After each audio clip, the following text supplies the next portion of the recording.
샬롬, 출애굽기 강의 101번째 찬양으로 시작하겠습니다.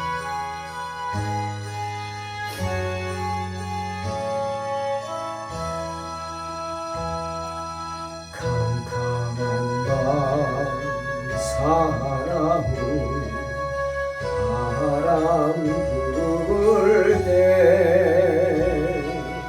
난경창판 망망한 바다에 외로운 내 한 척에 떠나가니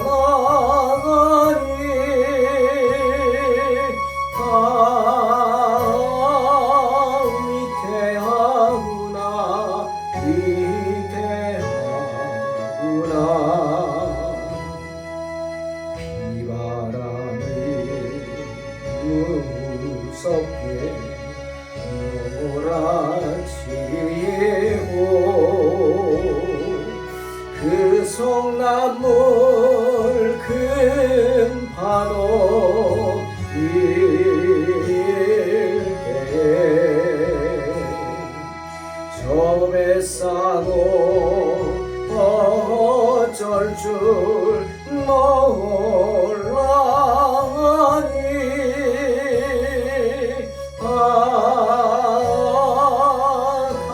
가련하구나 가련하구나 절망 중에 그 사고 떨면서도 한 줄기의 밝은 빛 속에서 배 안에도 하나님 계십니까?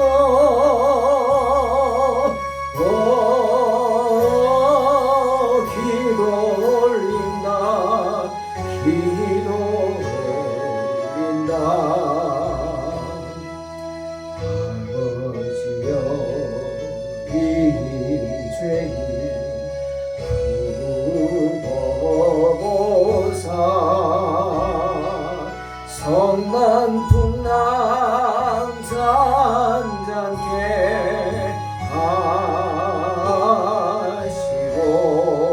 하시고 이 불쌍한 인생을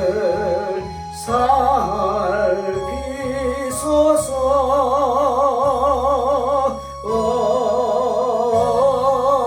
우리 하나님 우리 하나님 모진 바람 또한 큰 물결이 제 아무리 성내어 덮쳐도 권능의 손 그노를 지으시니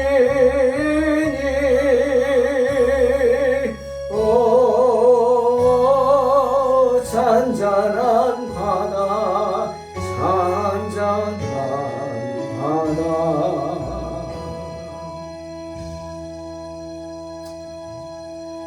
출애굽기 28장 15절로 30절 공독합니다.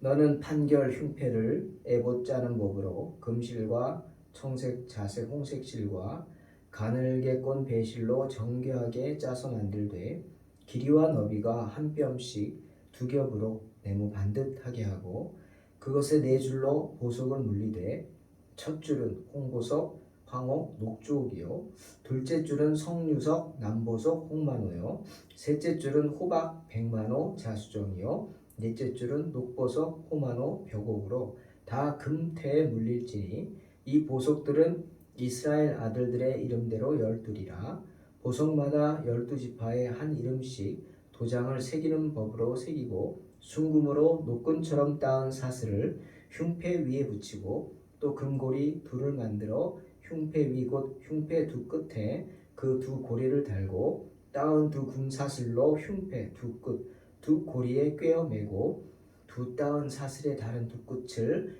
에봇 앞 두 어깨바지에 금태에 매고 또 금고리 둘을 만들어 흉패 아래 양쪽과 안쪽 곧 에봇에 닿은 곳에 달고 또 금고리 둘을 만들어 에봇 앞 두 어깨바지 아래 매는 자리 가까운 쪽 곧 정교하게 짠 띠 위쪽에 달고 또 청색끈으로 흉패고리와 에봇고리에 꿰어 흉패로 정교하게 짠 에봇띠 위에 붙여 떨어지지 않게 하라. 아론이 성소에 들어갈 때에는 이스라엘 아들들의 이름을 기록한 이 판결 흉패를 가슴에 붙여 여호와 앞에 영원한 기념을 삼을 것이니라. 너는 우림과 둠밈을 판결 흉패 안에 넣어 아론이 여호와 앞에 들어갈 때 그의 가슴에 붙이게 하라. 아론은 여호와 앞에서 이스라엘 자손의 흉패를 항상 그의 가슴에 붙일지니라. 아멘. 오늘은 대제사장의 장신구 가운데 가장 중요한 흉패에 관한 이야기입니다. 이 흉패는 금실과 자색실 등으로 공교하게 짠 화려한 천 조각이었습니다. 천입니다. 길이가 2뼘, 폭이 1뼘으로 되어 있었다 전해지죠. 이중으로 접혀져 있었다. 그리고 에봇 띠 위에 붙여서 떨어지지 않도록 하기 위해 노끈처럼 따은 정금 사슬로 에봇에 부착되었다고 합니다. 이 에봇이라는 것은 예배복이죠. 예배복. 오늘날 이렇게 구체적으로는 있지 않지만 나름대로 주의 종들이 주일날 설교단에 설 때 성의 가운을 입습니다. 그것이 바로 에봇이죠. 그리고 판결 흉패는 하나님의 영광을 상징하는 것이었습니다.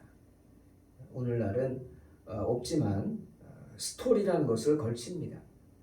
절기에 따라서 흰색, 초록색, 보라색, 붉은색 이렇게 4가지 색깔로 절기에 맞춰 스토리를 걸쳐서 지금이 어떤 기간인지 알려주죠. 이 스토리나 성이 떨어질 수 없는 거죠. 그런 것처럼 에봇과 흉패는 결코 분리되어서는 안 되는 대제사장이 성전에 들어갈 때 입는 필수 의복이었습니다. 중요한 것이죠. 자, 이 흉패에 대해서 우리가 크게 3가지 정도 생각을 해볼 수 있습니다. 먼저 흉패는 12개의 보석이 붙어 있었다 말합니다. 이 보석들은 우리 알다시피 이스라엘의 12지파를 상징하는 것이고 이것이 이렇게 붙여서 제사장이 앞에다 입고 나온다는 것은 12지파가 하나님의 은총에 맡겨져 있다는 것을 상징하기 때문이죠. 하나님과 관련된 일이 있어서 이스라엘 지파를 대표하는 직책을 부여받았던 아론이 이스라엘 백성 지파들의 이름을 항상 달고 다녔다는 것은 어떻게 보면 당연한 것이죠. 이런 점으로 볼 때 아론은 항상 우리를 위해서 하나님 앞으로 나아가는 위대한 대제사장을 상징하는 사람이다 라고 할 수 있을 것입니다. 특히 아론이 12지파에 이름이 새겨진 보석이 달린 흉패를 항상 입고 지성소에 들어간다는 것은 일반 백성들은 못 들어가죠. 결코 못 들어가죠. 대제사장도 1년에 한 번 들어갑니다.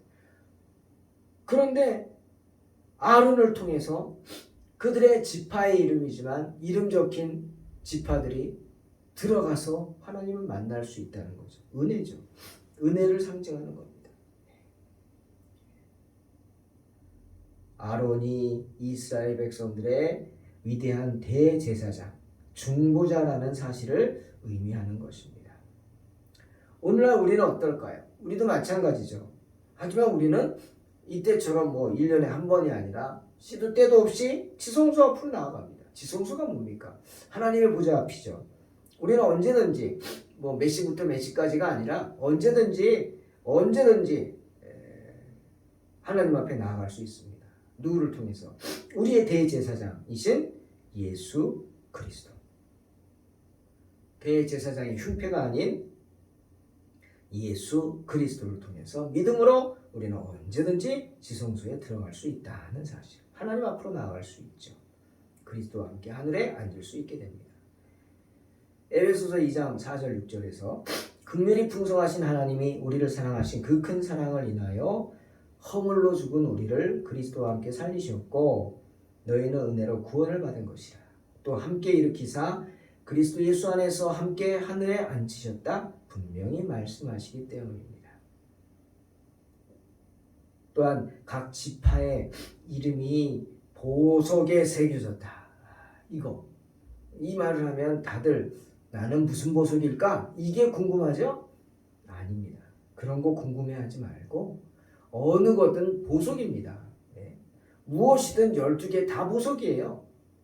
무슨 보석이면 어떻습니까? 뭐 특별합니까? 아니죠. 내 이름이 보석에 적혀 있다는 그 사실이 중요한 거죠. 그만큼 하나님께서 당신이 사랑하시는 성도들을 이름을 보석에 새길 정도로 소중하고 존귀한 존재로 여기신다는 거 아닙니까? 그래서 이사야 43장 4절에서 이렇게 말하죠. 내가 내 눈에 보배롭고 존귀하며 내가 너를 사랑하였은즉 내가 내 대신 사람들을 내어주며 백성들이 내 생명을 대신하리니 이렇게 말합니다. 그 정도로 우리를 사랑하신다.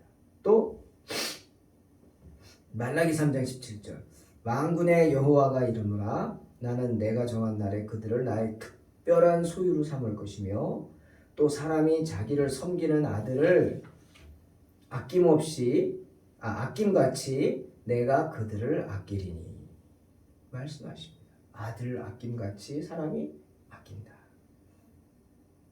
하나님은 그의 정한 날에 그들로 그의 특별한 소유를 삼을 것이다. 당신의 소유로 특별한 말씀하십니다. 그처럼 성도는 하나님께 존귀한 자들이다. 또한 오늘 말씀 통해 알 수 있듯이 대제사장은요 이스라엘 지파의 이름을 간직했습니다. 어디다? 어깨에다, 가슴에다. 우리 어깨 출애굽기 28장 12절 할 때 했죠. 대제사장이 에봇을 입는데 에봇을 앞뒤를 연결해 주는 게 있어요. 그게 뭡니까? 견대라는 거예요. 그 견대가 있고 견대 위에 어깨죠. 어깨쯤 위치에 금태를 받쳐주고 거기에 큰 호마노 보석을 커다란 보석을 2개를 다 갖다 얹어 놓습니다. 거기 뭐가 있어요? 이스라엘 12지파의 이름이 6개씩 적혀 있어요. 오늘날을 말하면 군인들이 견장을 탁 찾아내요. 멋있게 계급을 나타내요. 그렇게 어깨에 팔에 이름이 있고 오늘 가슴에 흉패에 12지파 상징하는 보석이 있다. 이것은 하나님이 당신의 백성을 얼마나 사랑하시는지를 암시하는 거죠. 하나님은 전능한 힘을 지닌 팔로서 그들을 들어올릴 뿐만 아니라 가슴에 놨다 심장 같은 심장을 아끼는 그런 마음으로 사랑으로 애정 깊은 사랑으로 그들을 항상 가슴에 품고 항상 데리고 다니십니다. 이사야 40장 11절에 그 하나님의 마음을 이렇게 말씀하시죠. 그는 목자같이 양떼를 먹이시며 어린 양을 그 팔로 모아 품에 안으시며 젖먹이는 암컷들을 온순히 인도하시리로다. 아멘. 그것입니다. 그리고 우림과 둠밈이 흉패 안에 놓여져 있다고 말씀하십니다. 이 우림과 둠밈은 우림은 빛이라는 뜻이고 둠밈은 완전함이라는 뜻입니다. 히브리 말로. 이건 뭐냐면 도구입니다. 도구. 어떤 도구냐면 그냥 세상 사람들이 하는 말로 점치는 도구예요. 하지만 이것은 하나님이 대제사장에게 주시는 특별한 하나님의 뜻을 구하는 도구입니다. 대제사장이 명확하게 판단할 수 없는 어떤 의심스러운 상황에서 하나님의 뜻을 묻기 위해서 판결을 하기 위해서 사용하는 도구가 우림과 둠밈입니다. 30절 너는 우림과 둠밈을 판결 흉패 안에 넣어 아론이 여호와 앞에 들어갈 때 그의 가슴에 붙이게 하라. 아론은 여호와 앞에서 이스라엘 자손의 흉패를 항상 그의 가슴에 붙일지니라 말씀하십니다. 중요한 의미입니다.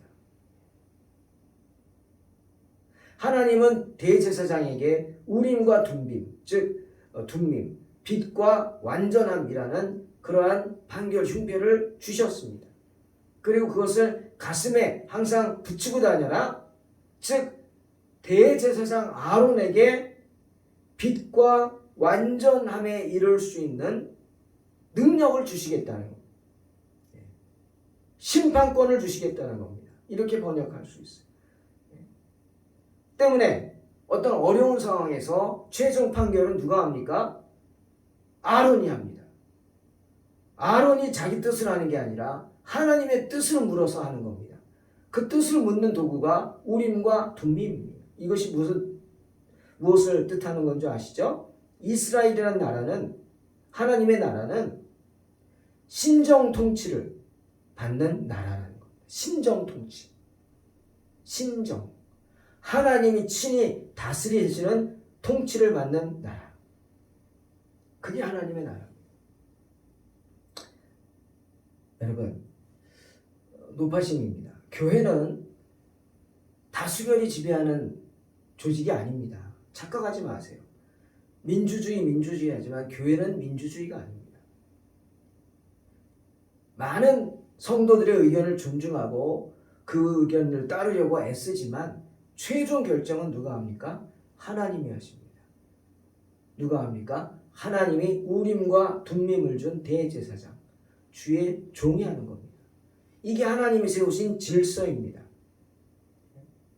이번 코로나 때문에 어려움을 당한 교회들이 많아요. 어떤 일 때문에? 코로나로 어려운 게 아니라 코로나로 인해서 성도들이 그것을 왜곡해서 민주주의를 내세우며 예배를 못 드리겠어요.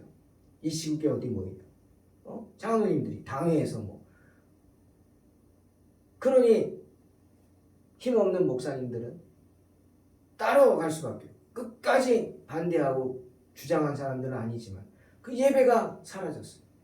코로나 시국에 온 나이로만 드린다. 물론 필요에 의해서 하는 것도 있지만 그러면 여러분 회복이 어렵죠.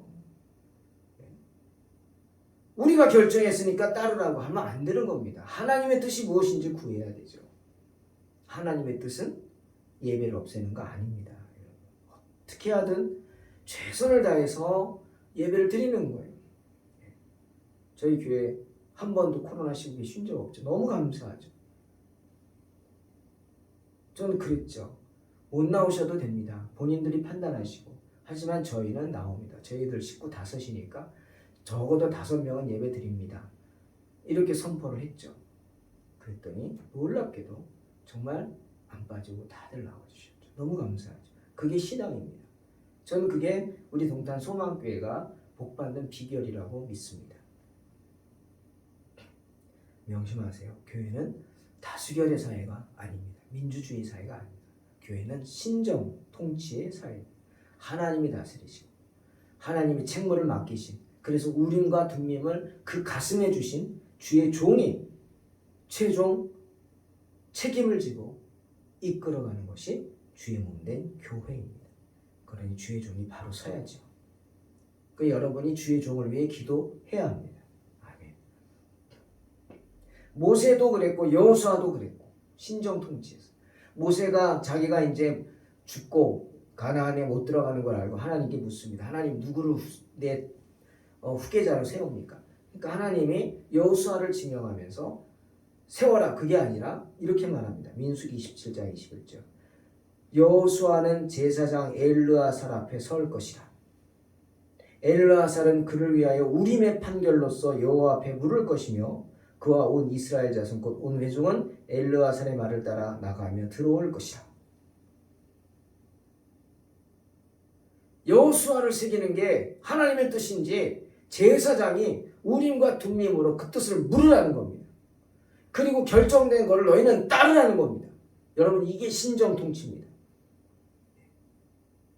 이게 하나님의 뜻입니다. 하지만 사사시대까지 이렇게 했지만 신정 통치는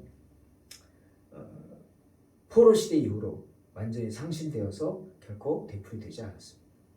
사랑하는 성도 여러분, 흉패, 우림, 둠밈 이런 것들은요 장차 올 선한 것들에 대한 그림자에 불과합니다. 하지만 그 본질이 중요하죠. 본질이 뭡니까? 예수 그리스도. 그리스도는 우리에 대한 하나님의 말씀이십니다. 하나님은 예수님을 통해서 이 마지막 때에 하나님 자신과 하나님의 뜻을 우리에게 알리십니다. 뭘로? 당신의 말씀으로. 히브리서 1장 2절. 이 모든 날 마지막에는 아들을 통하여 우리에게 말씀하셨으니 이 아들을 만유의 상속자로 세우시고 또 그로 말미암아 모든 세계를 지으셨느니라. 요한복음 1장 18절. 본래 하나님을 본 사람이 없으되 아버지 품속에 있는 독생하신 하나님이 나타내셨느니라. 사랑하는 성도 여러분, 오늘날 하나님의 계시는 예수 그리스도를 중심으로 이루어지고 있습니다. 또한 예수 그리스도를 통하여 우리에게 이루어지고 있습니다. 그러니 어떤 경우에도 주님 붙잡고 승리하시기를 주의 이름으로 축원합니다. 기도하겠습니다. 하나님 감사합니다. 지금 비록 우리에게 우림과 둠밈은 없지만 하나님 항상 우리가 주의 뜻을 구하고 예수 그리스도를 통해서 그 모든 것이 이루어질 줄로 믿사오니 주님의 뜻을 구하는 우리에게 말씀을 통해서 주의 뜻을 보여 주시옵소서. 그리고 순종함으로 승리하게 하여 주시옵소서. 예수님의 이름으로 기도하옵나이다. 아멘. 믿음으로 승리하시기 바랍니다.